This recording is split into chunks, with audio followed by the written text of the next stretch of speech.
Just first, I don't think we played it. The invocation Like, is you for just call it whatever. order. He's leading the meeting. Yeah, let's do Whatever pledge we want. allegiance. Yeah, pledge of allegiance, yeah. To the flag Of the United States of America, and to the republic for which it stands, one nation, under God, indivisible, with liberty and justice for all. I would like to have just a moment of prayer. There's been a lot of current things happened. So let's have it. Steve, would you mind? Yes, I'd like a moment of silence for the 4 officers in North Carolina that were gunned down night before last, and the victims of the tornadoes in Oklahoma. So if we could have a moment of silence for them.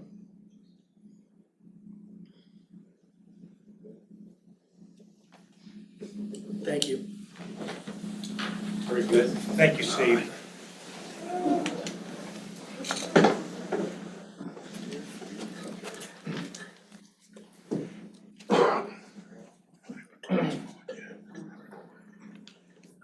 I'd like to pass a new rule that Gary doesn't have any lunches when the day of the clerk shops. Second. Let's make him a Second. breakfast man.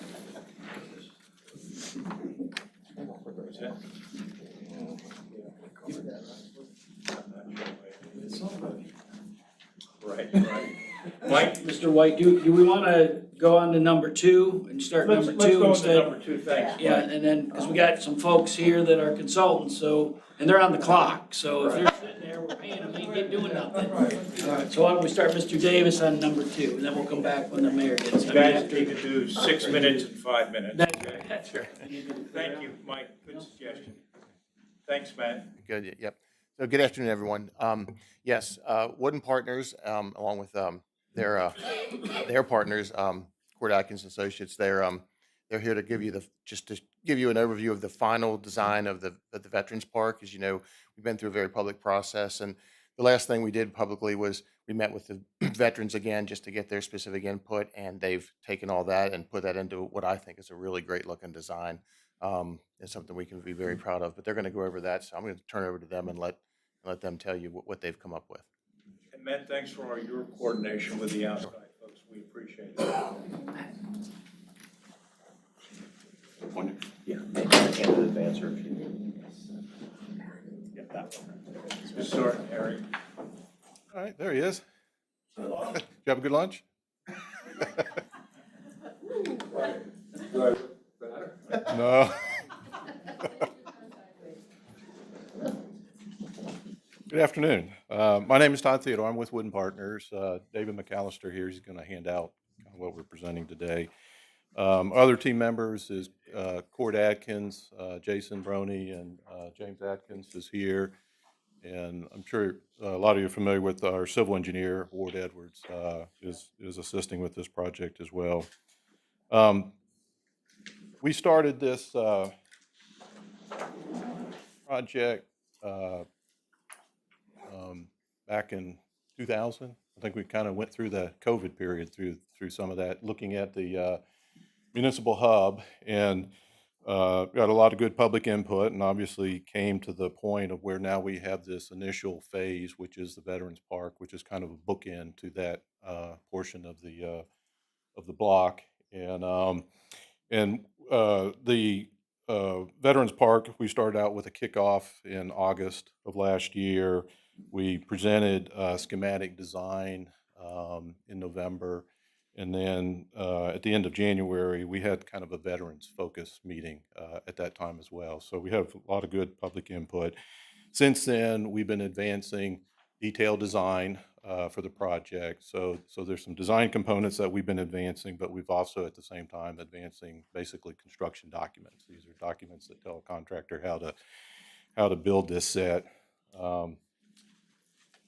And again, the components are that we have the Patriots Garden, we have the Veterans Plaza, Veterans Pavilion, kind of a beginnings of a parking area, and then improvements to Dasher Lane, beginning to set that up as a street versus kind of this little alley that exists now.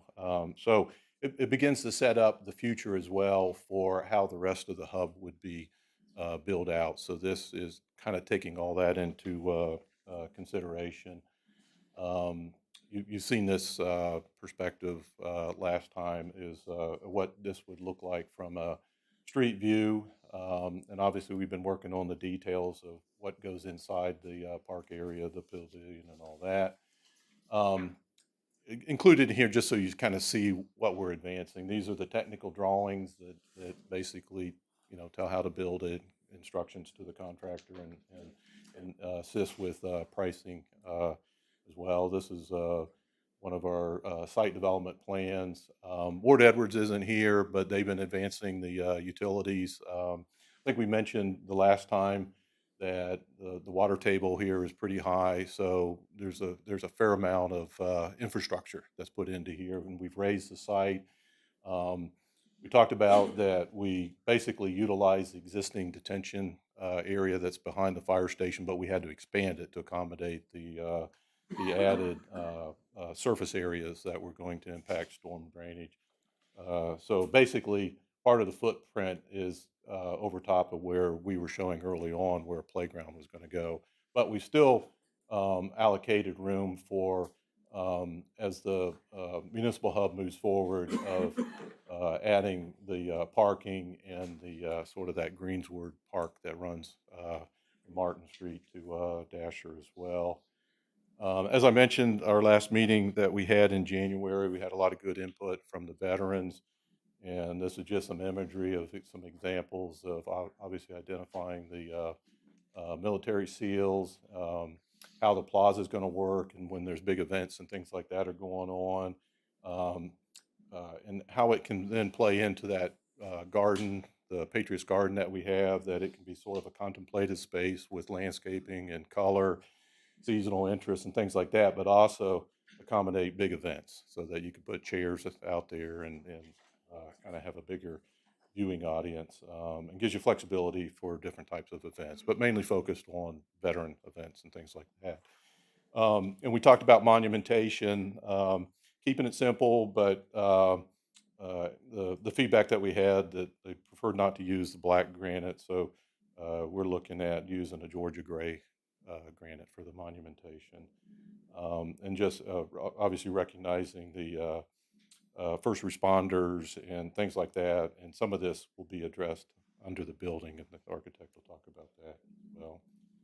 And then these are just examples of some of the materials. And we talked about there was interest in using what we call indigenous materials like tabby sidewalks and brick and things like that that are kind of in that vernacular that complements the history of Hardeeville and sort of that train kind of type environment as well, including the architecture and the way the architecture is addressing the location as well. And then these are just some imageries of the monumentation. Obviously, everything needs to be accessible, addressing that, looking at like a bluestone pavement border and brick for the paver fields and things like that.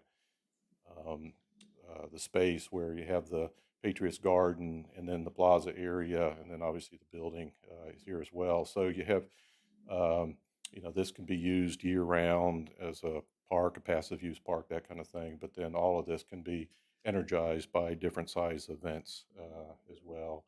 And just putting into the vernacular of the pavement, the star in the middle, and then there's radiating lines that reach over to each of the monumentations and things like that. And just another example. And then just, we're going to address how this appears at nighttime as well, as lighting the monuments and the flag poles and the outdoor spaces and things like that as well. And then, like I mentioned, that Dasher Lane will become more of a pronounced street environment with on-street parking, sidewalks, and that sort of thing as well. And then just show, like, this view is from the building looking out and how the spaces sort of engage each other and being able to kind of have that connective experience between all those different areas. And then I'll let the Cord Atkins talk about the architecture. John. Hello again. James Atkins with Court Atkins Group. As Todd mentioned, we had a really productive conversation with the Veterans Group at our last meeting, just beginning to dial in some of the detailed design. And they generally they love the pavilion, they love the concept. There was a lot of feedback about providing a little bit more of a reflective space within the entire, for someone who just needs to sit down, maybe have a quiet moment. There are a lot of different conversations about how that might look. Early on, I don't know if this has a pointer or not. That green little up at the top. In the first iteration, we talked about having some community resources, some helplines, some designations of things for veterans and first responders support. We've building upon some of the monumentation that's in the park. We have created a little bit of a centrally focused reflection area. John had mentioned, I'll go back real quick to here. A little bit of monumentation for the first responders, as well as a fallen soldier cross statue. And our thought was, those couple of things came up during the meeting, is to provide, turn these walls into some parkings down here. So when you enter, some kind of arrival information, whether it's corporate donors to the park, whether it's individual donors, just a welcoming type thing, maybe a little bit of information about the history of the park and the city and how this came to be. And then on the other side of this, some monumentation for first responders. It kind of acts as a backdrop to the open air pavilion. And then set within that, and these walls wouldn't go to the full center, they're kind of monumentation, but then you can kind of step into this monument for a reflection area if you need be. So a place to sit, perhaps the fallen soldier cross here in the middle, or some other statue of some sort. So that sits in as an arrival sequence from the parking, but also kind of sets up a backdrop for the covered pavilion, and that leads out. Again, we can talk about what it says, but you can see here from the parking lot at arrival. And so before, we used to have a sign way up here. This is a little bit more at your eye level, a little bit more approachable when you come up to the parking, so I think that works really well. Starting to dial into some of the more detailed design, and then looking from the plaza back, kind of a first responders monumentation there. Started to look at some colors, met with structural engineer, kind of continuing to dial in some details, and talking to some contractors as well that have built similar structures, just to make sure that we're continuing to be conscious of the overall cost as well. And then a few perspectives. You can see this reflective monument back here that you can kind of step around. When you're in it, you're somewhat enclosed, but you won't feel like you're captured within a small room there. So, to scale with a person here, and again, eye level. So that was one of the biggest things that came out of the last veterans group, is just a place to kind of have a reflection moment, not be within the large park itself. Just a few more perspectives, and not to repeat, but last time we kind of took some of this structure inspiration from train structures, train trestles, things like that, again, to begin to tie a lot of that in, some of this vertical siding here, and kind of a very, if you squint, maybe you can see some railroad tracks, that kind of stuff. So some local inspiration. And then back to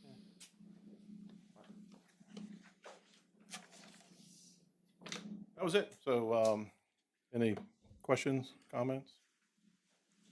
Just checking with what you're saying, it sounds like with all of your team, the veterans' input, the veterans' feedback is all what we would want it to be, that great, looks good, here's a couple of suggestions. Am I hearing you correctly? That's how we came away from that meeting. Yes. They were very excited about this opportunity. Excited, that's a good word. And I think we'll have ways to where you can add to this over time. There'll be places where you can add monumentation. Maybe there's places where you can add names. Where right now it's a little more generic. It's not an individual recognition, but it's recognition at a larger scale. That's very helpful, and the input and that it works for everybody, you know, is the other thing it sounds like you've got going on there. Good. I have a question, I guess it's more for the council as a whole. Is there any problem if I share this information with, two of the veterans groups that I'm affiliated with? I believe, As this is a public, I believe they were part of this, but, you know, I think this is in the public domain as of right now, so, all right. you know. If I could, I'd like to have another copy so I could share one with them while I can. Yeah, we have, I brought a full-size set of our Okay. works in progress. It's a little more detailed, that's why. That's why I wanted to Okay, that. thank you. But Matt also has a PDF of all that. So. Great, thank you. Only one other concern, and I usually don't bring up personal stuff up here, but that piece of property was dedicated to my daddy 30-something years ago, Carroll Park.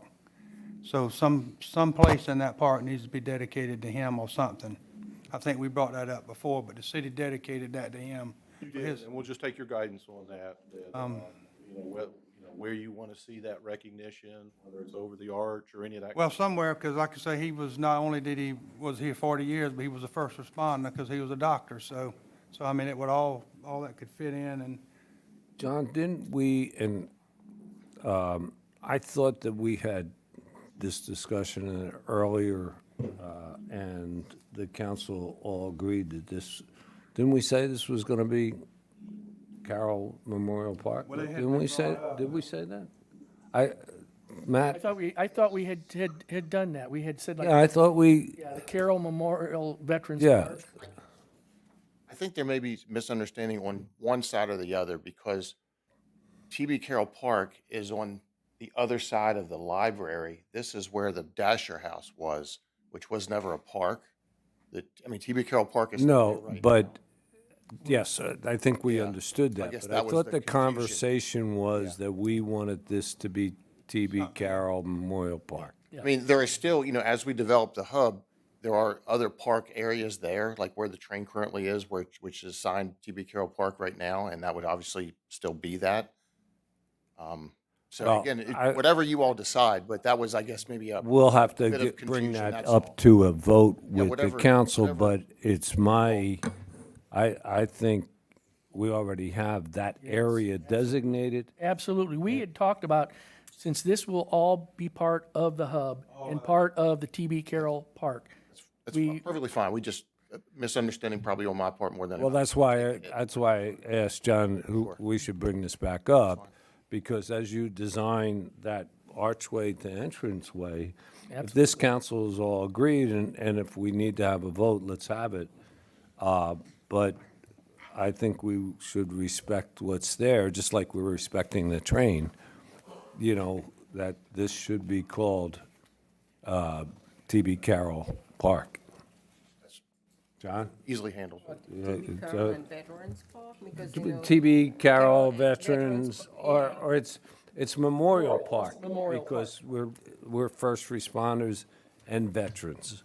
Yeah. So Memorial Park, I think it would be more appropriate. So TB Right. Carroll Memorial Park. Yeah, and do we, council, do you want a discussion and vote on this, or are you ready just to give this? We don't need a vote. Remember, you can't vote in the workshop. Mr. Mayor. No, but we can Maybe take you straw consensus. poll.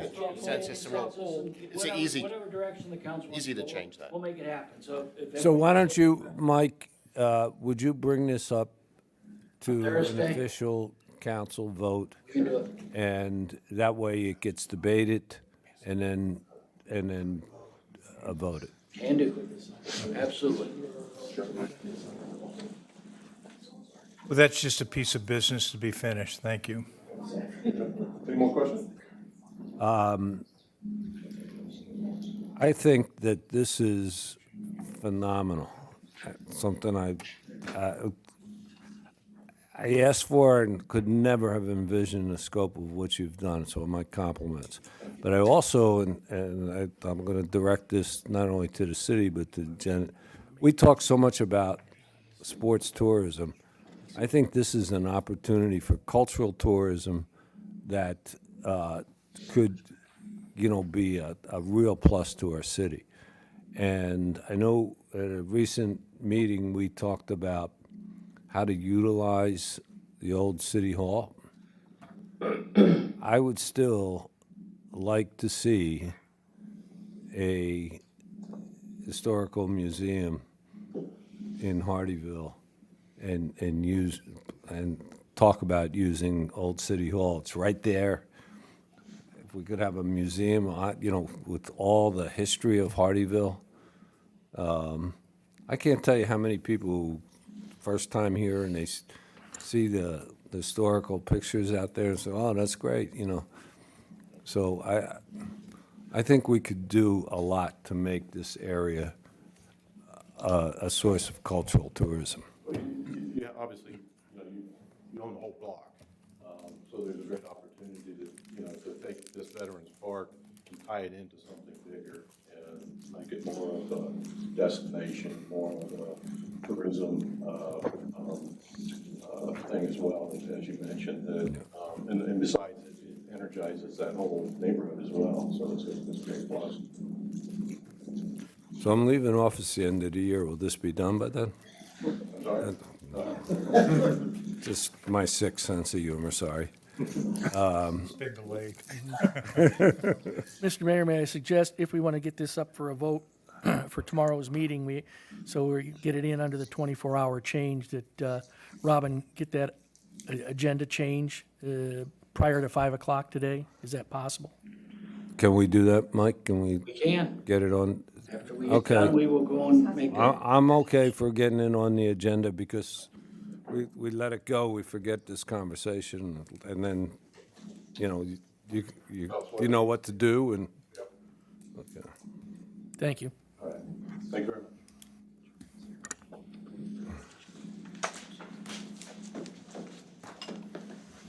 Okay. I assume you did a great job opening the meeting. Yes, sir. Well, Stretch me beyond my merits. why don't we go to number 3 and the city transportation project update? change. Thank you, everybody. Thank you. Thank you. I saw Matt got up, so I, Oh, yeah, well, we can change it up. That's fine. Whatever you need, sir. I need you to Number get up three. here and give Number us a three, Matt. transportation update. That's what I need. Just on the fly, just on the fly.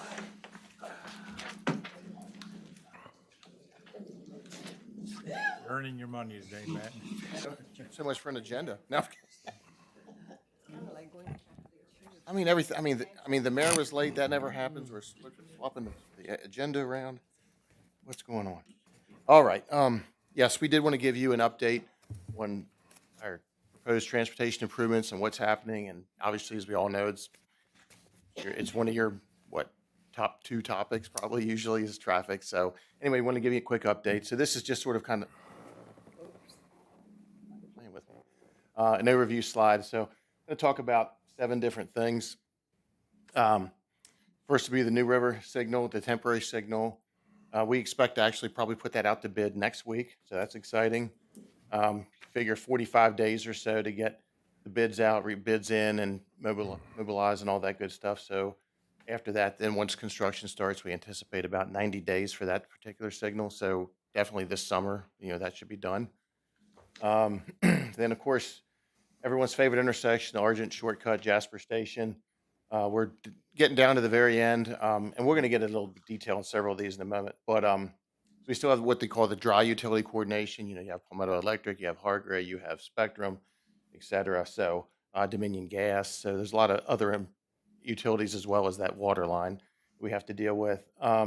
We expect to be able to put that out to bid probably in mid-June. And again, that estimated completion is about 8 months. As you know, that's going to be a very expensive project. These projects are being paid for primarily with DA fees. The Argent Shortcut Jasper Station will also have some other developer contributions, some contributions by SCDOT themselves as well. but we do anticipate that kicking off, this year as well and finishing up hopefully early next year. Then the other one is, of course, Latitude Boulevard, Lakeside Boulevard, the turn lanes there. We all know what the issues are causing there on 278. So the plan is to, create 2 left turns into both of those neighborhoods and lengthen those turn lanes as well. That'll allow that green time on US 278 to be longer, which should go a long ways in alleviating those backups that we currently see particularly during the mornings. Yes, in the morning. Yeah, it's brutal. Yeah. Brutal. And in the meantime, also, we are working again with Beaufort County because they're the ones that can actually maintain the signal. We're going to work again with them to try to tweak the timing some more as well, because we've got to get traffic through that intersection faster than we currently are. There is some bad news there. We have those mast arms, which look really great. They are not adequate for what we're going to do there. When you add that additional lane and that additional turn lane, those mast arms are not long enough to mount the signal heads. Yes, sir. Across with the, okay. Yes, sir. So probably what we're going to recommend is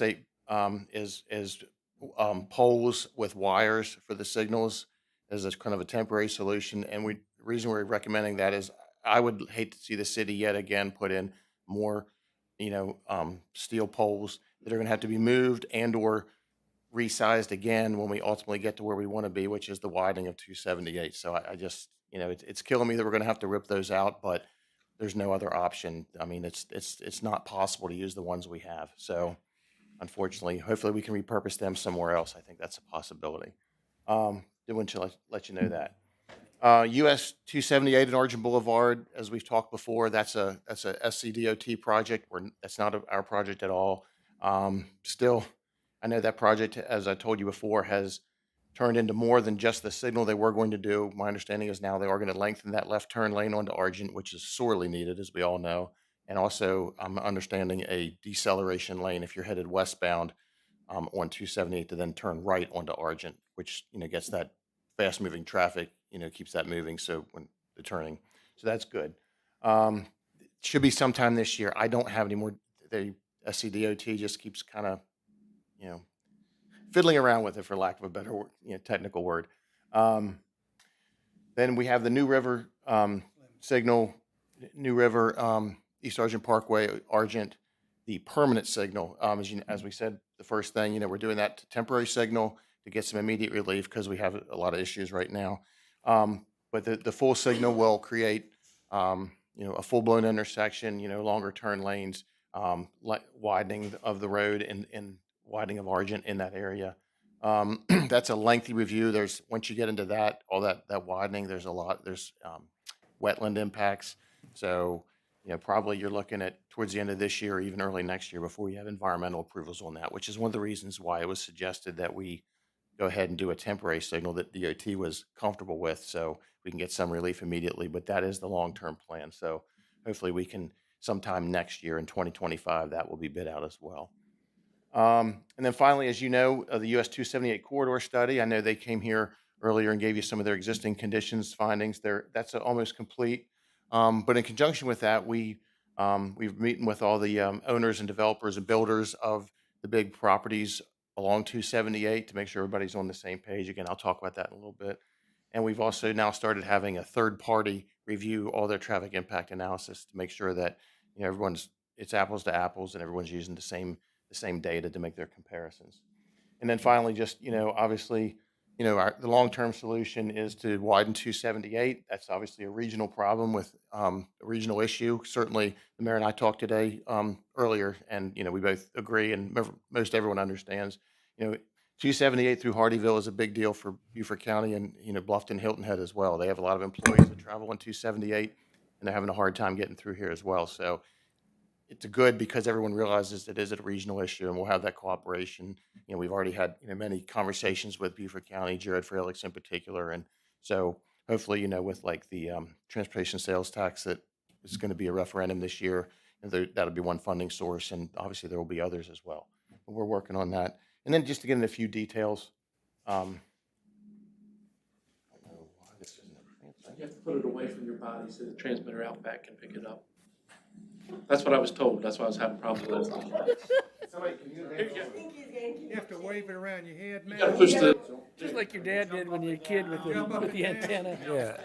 Spit in the wind, right? Okay, thank you. Put a quarter on the table and you're all set. we owe Jessica $1. We didn't think we could get you to do that. An aluminum foil hat. John, you can talk, we're eventually gonna get to the budget. Got a Sorry. lot of, Eventually, right? we got a lot of comedians here today. Anyways, yeah, so this is the existing, this is East Argent Parkway, Argent Boulevard, New River. This just shows you that, as you can see, there's some really minimal left turns onto Argent, New River. But that is what DOT is comfortable with now for the temporary signal. Just want to let you know that, so there's very, very minimal impact as far as there's very little new paving or anything there. And again, that was on purpose to do this temporary signal so we didn't get hung up in that environmental permitting that takes a ridiculously long amount of time.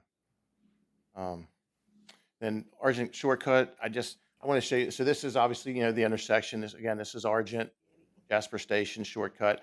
So the improvements will fully align the intersection so they're not offset like they were. But I put this drawing in, and it's really a busy drawing, as you can see. But I really did that to underscore how much is going on there. There's a lot of utilities there. It's, you have water lines, you have sewer lines, you have gas lines, you have overhead electric lines, there's cable, fiber, all that stuff. So there's a lot that goes into this.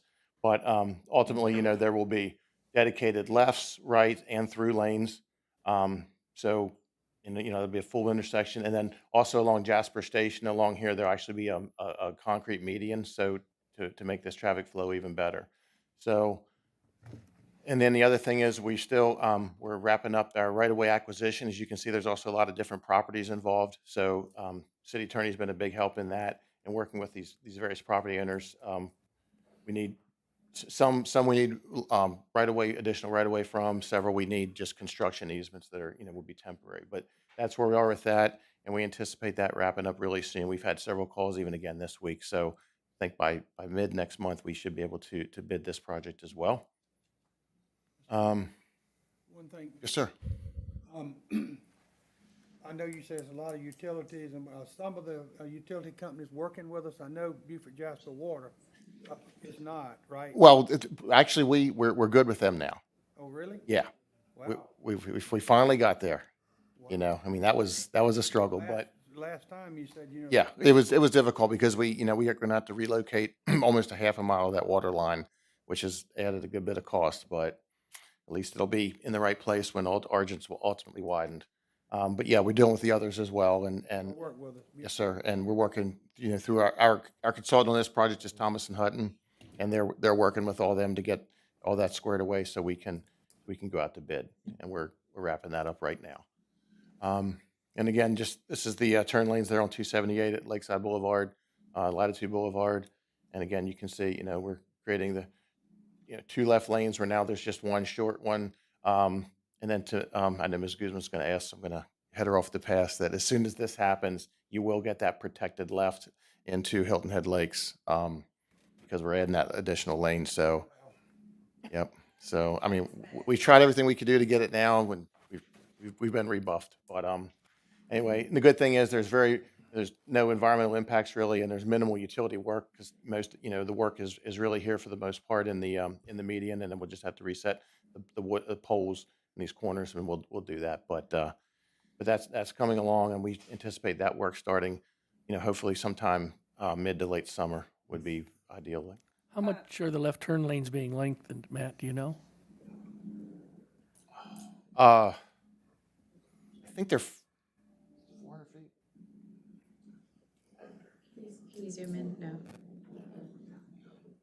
I know it's at least doubling the length now, and then we're adding a second one. So Okay, I just want to make sure that Yeah. we're not, by putting a second lane in there without lengthening what we originally have, we're not. Oh, no, that's definitely getting longer. Yeah, Thank you. it's at least doubling that existing length plus a couple Okay. other lanes. So yeah, I'm sorry, I just don't know that number off the top of my head. So Matt, the turns into Hilton Head Lakes, are we Yes. getting dual turn lanes, left Yes. turn lanes? Yes. So we're getting the two left turn lanes before we get the dedicated green signal, is that what? No, it'll be in At the same concert time? At the same time. Awesome, okay, thank Yeah, you. they won't do. You can't have two lanes with just Without a the flash. dedicated Yeah, green, You have to okay, have the yeah. dedicated. yeah. Okay, I, good. I remember that Minto had discussed about some changes on their entrance too. How do those fit into all of this? Are they going to, I know it's a nightmare right now. Will that all be coordinated with this, or is that all on there? No, we've already coordinated, we've shared these plans with them because, you know, if you might recall, they had one of the things, oh, shoot. Jessica. Oh, Around your head, Matt. Jess, he messed up, Jess. anyway, I can talk about it, but if you recall, one of the things was the rights out of Yes. of Margaritaville, it was gonna have to be a double right. So, right, we have shared the CAD drawings with their designers already so that everything is. Okay, it because works out. when you're talking about realignment with the poles and everything else, for them to make that a double right out, that pole is gonna have to be gone. That's right. Yeah. That's right. It was gonna have to move regardless, but Yeah. yes, that's correct. Okay, thank you. Um,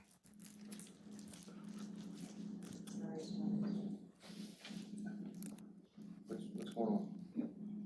He's trying to restart it. Yeah, I don't think it was me. I think it was them. Oh, throw your own staff under the bus. It's Your the, own staff under the bus. no, I'm throwing the equipment under the bus, sir, not the Okay, staff. I would you gotta never- put another quarter in the machine, so it'll I place would them never there. do that to the staff. Can I ask you a broader question sir. Matt, on this? I think that, first of all, congratulations to you and all the folks involved in this. I know it's beyond you, but take a compliment.